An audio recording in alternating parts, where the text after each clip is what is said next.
Welcome to Rom Wills Money Matters. Have a plan to deal with your debt. Have a plan. This is very important because especially in the times now, despite what everybody is saying, or officials are saying about, oh, the economy's good, it's booming, we got jobs and everything. Yeah, we won't even get into that. Let's be real. A lot of people are drowning in debt. A lot of people, if they lose their jobs, got to run through their savings and everything, might have to use their credit cards more. Oh yeah, that debt is they creating a debt. Let's put it like that. When I was about to say debt is disappearing, part of that was your savings and stuff. And I'll get more into the savings in the next episode because y'all know I talk about it a lot, that everybody needs a savings. But most people have a debt. Most people have a debt. Shoot, I have a debt now, and that, I was sick. I had that stroke. So, even with insurance, still had to pay something because I was out for a while. But here's the thing. Have a plan to deal with your debt. Look at everything you got. Because I ain't gonna call it a scam, but one of the businesses now is you get people hitting you up. Because trust me, there's somebody checking your credit report. Trust me. Even if they don't have a formal inquiry or something, they'll have something. They got a lot of stuff just to know who you are and what's going on with you. Throw a little deep thought in there. But okay, first sit down, just look at your debt. Okay, what do you have? Okay, like say if you have credit card debt, right? Credit card debt. Now that's easy. You take the smallest debt first and deal with that. Take the smallest payment.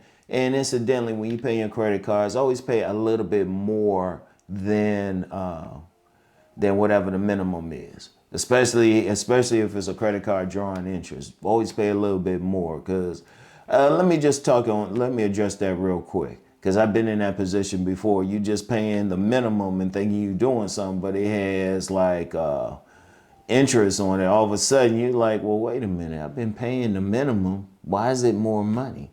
Now, always pay a little bit more. I would say a minimum $50 more. If you can pay even more than that, better. But a minimum 50, and then you can deal with that. But anyway, you start with basic thing. Start with your credit card that got the lowest balance on it first. Well, even before that. Just put them away. Don't use them. I have a couple credit cards I don't use. I got a couple credit cards I haven't spent anything on. I was able to get despite everything, I was able to get some new credit cards, but I don't spend anything on them. They strictly for emergency, strictly. But with credit card debt, start with the smallest first. Pay that off. And then the money that you're using to pay that, go to the next credit card. And of course, you're keeping up your payments on all of them anyway. But give extra on the smallest credit card and then everything else. And then everything else, your debt, it can range anything from student loans, because even with the student loan forgiveness, a lot of people still paying something. They ain't hitting millions. They trying to, hundreds of thousands, yeah. But not millions. So, see how that goes. But pay that first. Any bills you got, medical bills, whatever. Start, pay what you have to a month on them. And with medical bills, one thing they'll give you like a payment plan. As long as you're giving them something every month.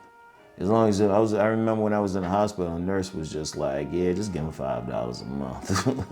You probably want to give a little bit more, but usually they're very accommodating as long as you're giving them something.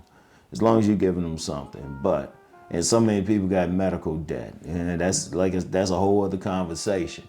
But primarily it'll be credit card debt, and then anything else you have to pay on. Have a plan, sit down, look at it, say, okay, what can I hit first? Usually the smallest debt, whatever it is, and then you move up. But you got to have a plan. And the main thing is you have to stick to it.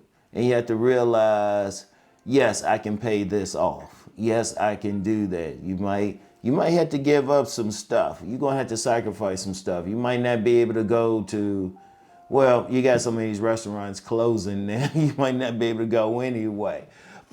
And you might not be able to buy like those $400 pair of shoes. You know, you definitely gonna have to sacrifice. You might have to cut back on streaming and everything. Like really sit down and look, okay, where could I cut? What can I cut out of here?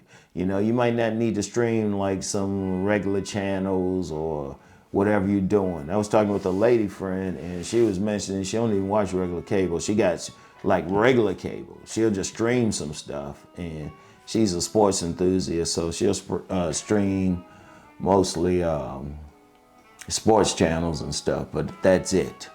That's it. But you got to look at your stuff and say, okay, what do I need? What do I need? Okay, that you have to have. There's certain bills you have to pay. You know, like your rent/mortgage, utilities, insurance, stuff like that. All right, first make sure you got to take care of those, your basics, no matter what.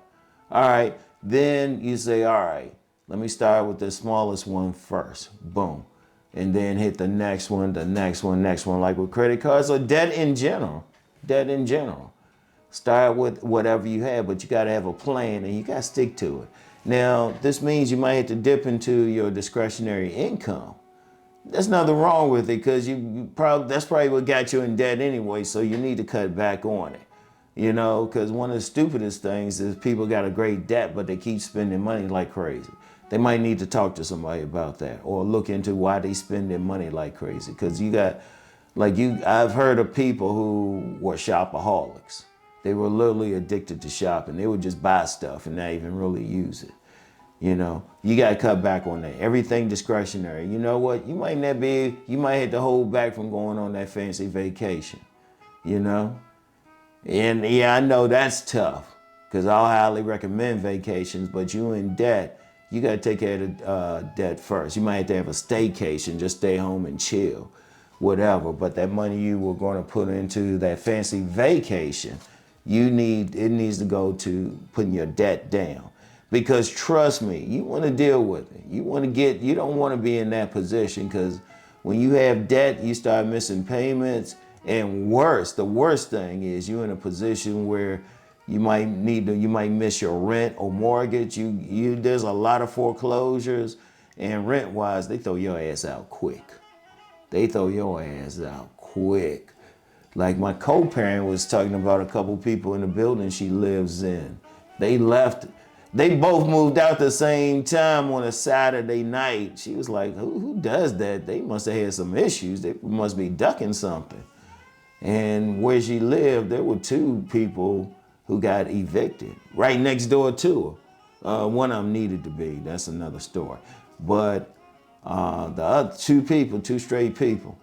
And then the third person, that's one of the people that left in the middle of the night. Had some friends move her out. It was just like, oh shit. It must be something with that particular apartment. But whatever the case, look at your debt, sit down, look at it. What can you get rid of first? Get the smallest and then gradually build up. Of course, you keeping the rest of your stuff together, all right? So anyway, that's all I have for today. Y'all know the deal. Let's go make that money.